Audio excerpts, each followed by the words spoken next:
Today, we're going to learn Jest framework. We'll start from why and then go through the installation and simple features of it. Later, we go into more advanced stuff like mocks and hooks, and also we'll look into some of the useful command line options like ability to rerun your test automatically or gather test coverage. Let's go. So first question you might ask is, why learning Jest? To answer that question, we need to ask, what is the most popular or most used language, programming language in the world? Well, according to Stack Overflow survey from 2021, it's JavaScript. According to JetBrains Dev Ecosystem survey from 2021, it's JavaScript. So, if you use a most popular programming language, you might want to use a most popular test framework to test your code. Turns out, Jest is the most popular according to NPM trends. If you look at this orange line in the last 5 years, Jest is steadily growing. Also, authors of Jest talk about it as a delightful JavaScript testing framework with focus on simplicity. Is that true? Today we'll find out. We need to start with empty project and adding Jest to it. So let's create one. I'll do npm init. Yes.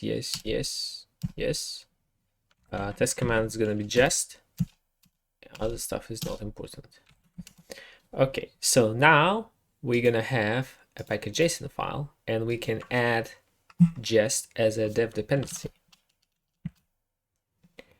My apologies. I'll add Jest. Now I'm gonna run the installation. Now it is installed and we can try running it. So if I do Jest, it says command not found because I need to open the new terminal. So when I run the Jest command, it's gonna look into the node modules folder to check what the Jest is. Okay, so as you see, it says that it was looking for the files and it didn't find any. So let's create files. Okay, we start with index.js file where our implementation gonna live, and we also will create another JavaScript file which will be called index. If I can type. Test.js file. This is where our test is gonna live. If I rerun this command again, you can see that it says our test suite must contain at least one test. So let's write a little implementation and a little test. Imagine I want to test a FizzBuzz function, which logic of which is it returns fizz if the number you give to it is a multiplier of 3. It gives you buzz if it's a multiplier of 5. It gives you FizzBuzz if it's a multiplier of 15. And just returns a number back if none of the above. So imagine I want to write a test for this function, and the syntax is test is a keyword, and then you have a test name. I don't want to choose a test name. And the second parameter is a function that is actual body of the test.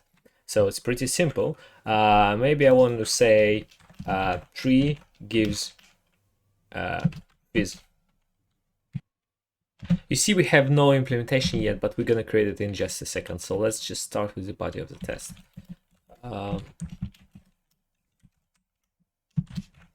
So maybe I call it with number 3. And then I need to do an assertion that result is equal to fizz. So now we need to implement that function, and I'm gonna do that using some magic. So you see the logic of it is pretty simple. As I said, it gives you FizzBuzz if it's a multiplier of 15, fizz if it's a multiplier of 3, and buzz if it's a multiplier of us or just a number back. And I import it here, and then it's visible from this test file. Let's run this test. Hooray, we have our first passing test. The more tests you will have, the more confusing it's going to become in terms of naming them, right?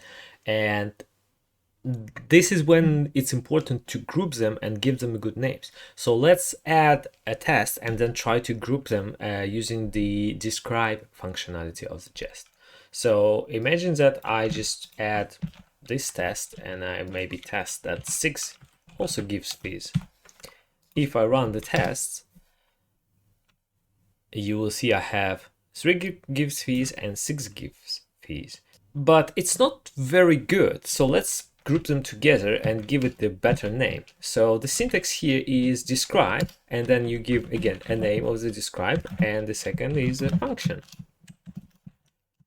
So if I put this test here and rerun them,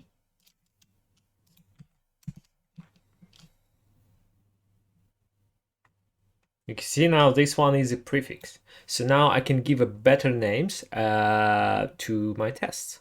Maybe I say FizzBuzz returns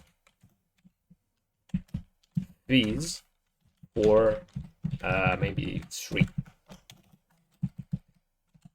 I don't know if it's a good name or not, but I'm gonna run the test and find out. Let's read it. FizzBuzz returns fizz for 3 and 6.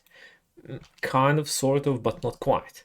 Let's try to improve it even more by adding more nested describes so it reads like a real English story. So, for example, I can do, let me close this for now.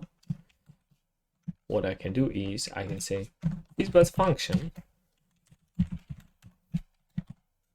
maybe should return fizz. Maybe I want one more when called with. So maybe this is what I want. Let's run the test and see if it's a good story or not. Okay, so now we have FizzBuzz function should return fizz when called with these numbers. This again, this is an artificial example. When you have more tests, it will be, for example, very readable. You will say FizzBuzz function should return fizz when called with this, should return buzz when called with that, should return FizzBuzz when called with that. So it's going to be nice and neat. One more thing I wanted to mention is the fact that tests could be written as it. It is exactly the same. It's just an alias that you can use if you prefer it. Again, it is probably the matter of choice. It's 2 less characters to type, but also the only thing I can see this being useful is if you have something like that, then FizzBuzz function when called with 3, it should return fizz is better than test should return fizz. It's just more natural to read.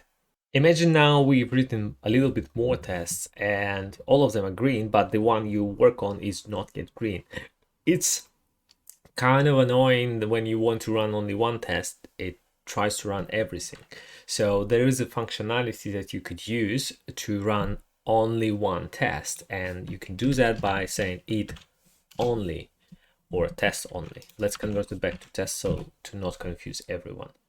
So you have test and test only. If I run this, it should run only one test and skip another one. Yes, you can see it ran the 6, it ran this one, and it skipped 3. The dot only could be applied to the test, or you could apply it to your describe, and it will only run the test in this describe. So let's see if it works. Yes, it did run everything because everything is in this describe right now. So logically, if you can select one test to run and run only that test, there must be a possibility to select one test not to run and skip it. Yes, you can do that with, you guessed it right, with .skip command. If I do that, it shall skip the test with the 6. If you look at our tests, there is quite a lot of boilerplate code that is essentially just duplicate. Is there a way to reduce that? Of course there is. Jest has a built-in data-driven testing capabilities. With a previous test, we already covered the fizz. Now let's create some tests for buzz. So I added some more tests and ran them. So you can see that we have FizzBuzz function, should return fizz for these scenarios, should return buzz for that scenarios, and should return FizzBuzz for those scenarios. And that is a lot of test code. And we need to reduce amount of code. So let's convert this describe into the data-driven test. First, you need to add the .each here, and the syntax is you pass an array of cases. So in this case will be, for example, 15 and 30.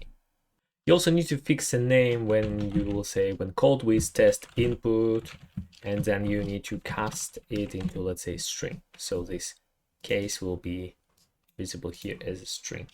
So, and also you need to change the input to come here. Let's run the test and see if they work. I actually need to also comment out this test.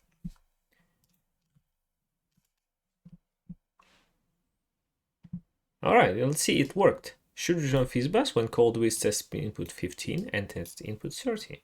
So now I can delete this test because it's now not required. Can we improve it even more?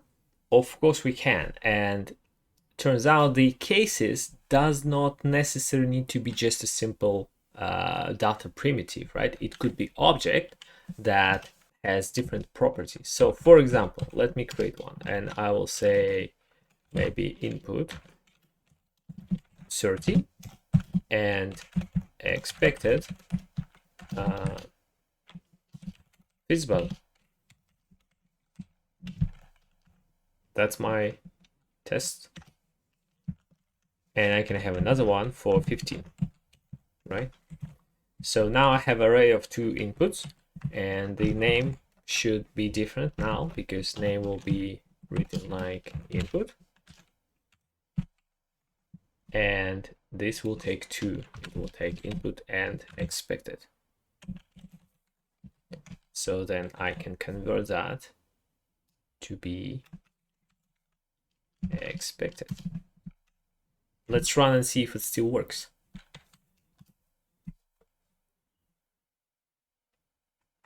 Okay, I made a mistake somewhere.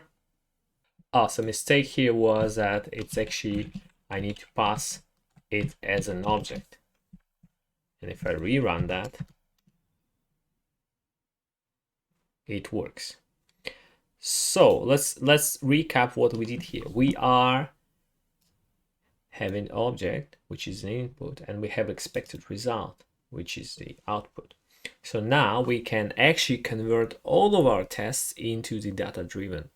So I converted them into the data-driven test, and you can see how much more readable it is. However, there is one more trick that you could do to improve this even further. You can write it as a table, like, which is way more human readable format for the tests. So let's remove this and convert it into the table.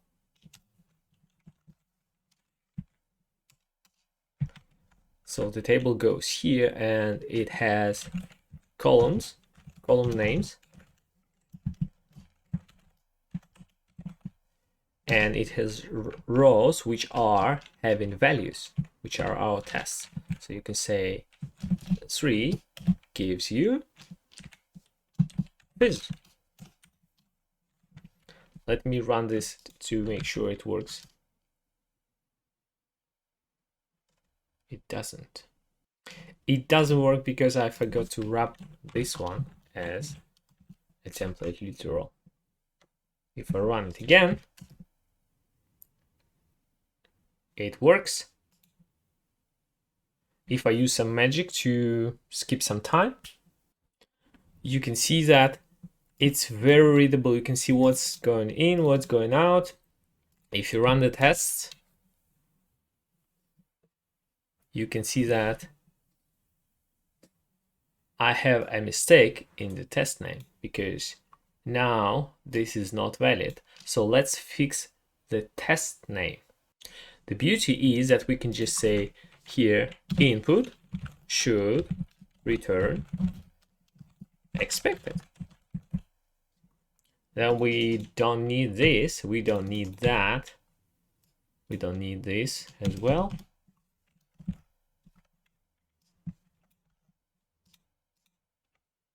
So FizzBuzz function, when called with input, should return expected. Let's run and see if it's a good story. FizzBuzz function, when called with 3, should return fizz. I think that's a great name. Of course, the data-driven tests are not possible for every piece of code, but when it's possible, it provides beautiful results. Let's look at our implementation code again.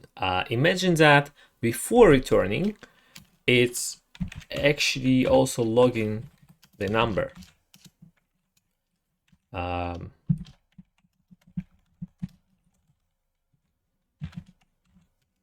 Something like that. When we write our test, we also want to make sure that this logging call is happen. How do we know that if we don't control the built-in, let's say, console log function or any other function which is, let's say, a third party that's not in our control? For that, we need mocks. In Jest does have a built-in mocks, which are actually spies, meaning that you can also introspect and check how have you been called and how many times have you been called. I'll demo that in a little bit. Now imagine that we want to create a test that tests the console log have been called correctly. I'm going to use this structure to test that. I'm going to say FizzBuzz function should, and then I'll have test here that will say should log number before returning. And here I'll have a body which will basically do the same. I'm gonna call it with 4 because 4 is not gonna go into any of these branches. So 4 gonna reach here and gonna do this. So I will say please result to equal 4. So if I run this test, let me just do this in our neat trick. If I run this test, I see that it's passes, right? So I want to try to assert that console log has been called.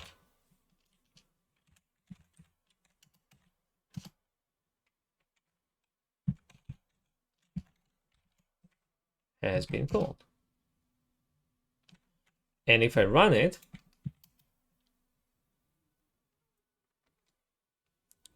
you can see it's complaining because it says receipt value must be a Mocha spy function.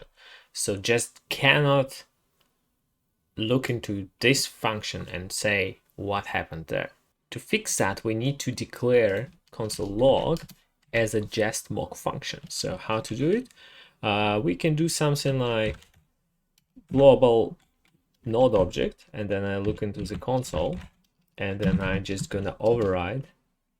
I'm gonna say that log. I'm gonna just say that log is a Jest fn function. So basically what I'm saying in the node global thing, the console log is gonna be a mocked function. Tidy up and run it again. Now the console log is mock function. So if I run it, I hope it's gonna work. All right, it's gonna work. So I can do even better. I can even say how many times it's been called. I can say 1 time. And I can also say to have been called with parameters. And I will say was called with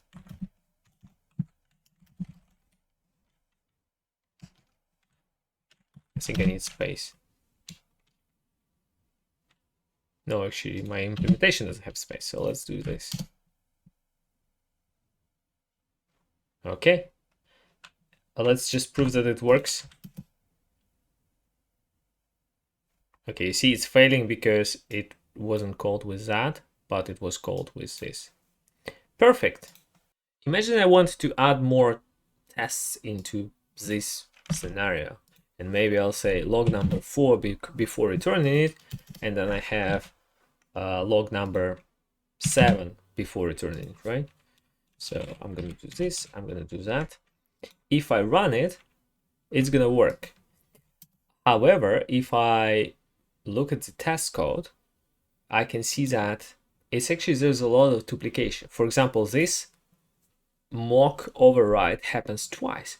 So naturally, I want to reduce it and I want to declare it before, maybe here on higher level, right? So I only have one declaration. Now, if I run this test, there will be a problem. Okay, so you see that it says that it was expected to be called once, but have been called twice. Why did this happen? Well, it happened because I have this object here and it's used for both this test and that test. So when we call this function here, the spy happens and remembers that, oh, I have been called. When we call it here, it happens again and it's like I have been called once again. So for this situation, we could use hooks to run before each of the tests to reset state of the mock. So I can say before each, and then I need to say, again, it takes a function, and I can say jest.clear all mocks. So what's going to happen now that before this test is run, all the mocks will be cleared, meaning all these memories of how many times you've been called, what you've been called with, gonna disappear. And if I rerun my test again, it should pass. You could also not only have before each, but you can have before all, you can have after all, and you can have after each. And also what you can have is you could have them on different levels. You can have it inside of the describe, or you can have it on the top level, meaning it will run before everything. So far, we've only been looking at the actual Jest from the test perspective. Let's look at it now from the command line interface. One of the cool command line features of Jest is the ability to run the tests in so-called watch mode. What this means is basically when you change the file or you change the test, your test will automatically rerun to just save you a few clicks. So to do that, you need to just say Jest and then pass the watch or watch all parameter. So if I do that, now my tests are running in the watch mode. I, for example, can go here and maybe say, call it with 100. I can save it, and this thing should rerun. Yes, you see that it did rerun automatically. I didn't click anything, and now the 100 is here. If I, let's say, add 101, my hands are here. I need to click save actually. Oh no, I didn't even need to click save. It's failing now. If you run your tests in the watch mode, you could use interactive one. Let's delete this test because it's not helpful. Let's rerun them. Oh, okay, so it did rerun. And you see it says press W to show more. And if I go here, for example, I can see press T to filter by test name regex pattern. And I can say, maybe I want to run only this test. So I go into here and I say, run the test with matching this pattern. And you can see I only run that one and skipped all other ones. Pretty handy. If you don't know what the regex patterns are, go and check out my video. The link will appear somewhere there. Is there anything more important in the test framework than an ability to measure test coverage out of the box? Maybe, maybe not, but you definitely can do that in Jest by just passing Jest minus coverage. So let's see if we have a good test coverage for our implementation. All right, so we have 100% coverage, which is great. Let's just be sure that this actually works. And maybe I say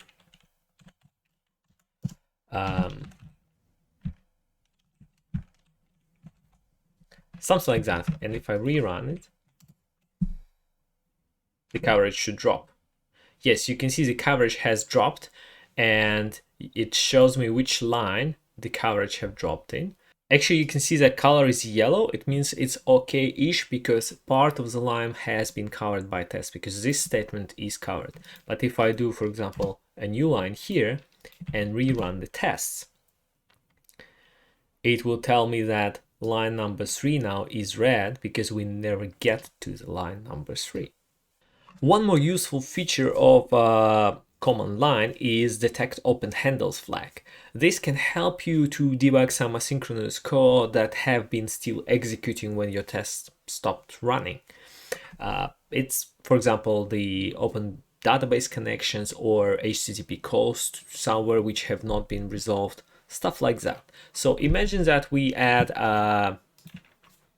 let's say we do set timeout, which is going to be actually async, and we're gonna do, I hope that's a syntax, and maybe 900 milliseconds. So I'm gonna put this console log to be executed here in the timeout. I'm simulating the maybe HTTP call to log my data in the third-party log system. So if I run my tests right now, actually, let me fix it to test only. I only want this test with the test case 7, so I can get here and only run this one test. Okay, so you see the problem is that it says it hasn't been called. If I comment it out, this test will pass, even though this still haven't happened.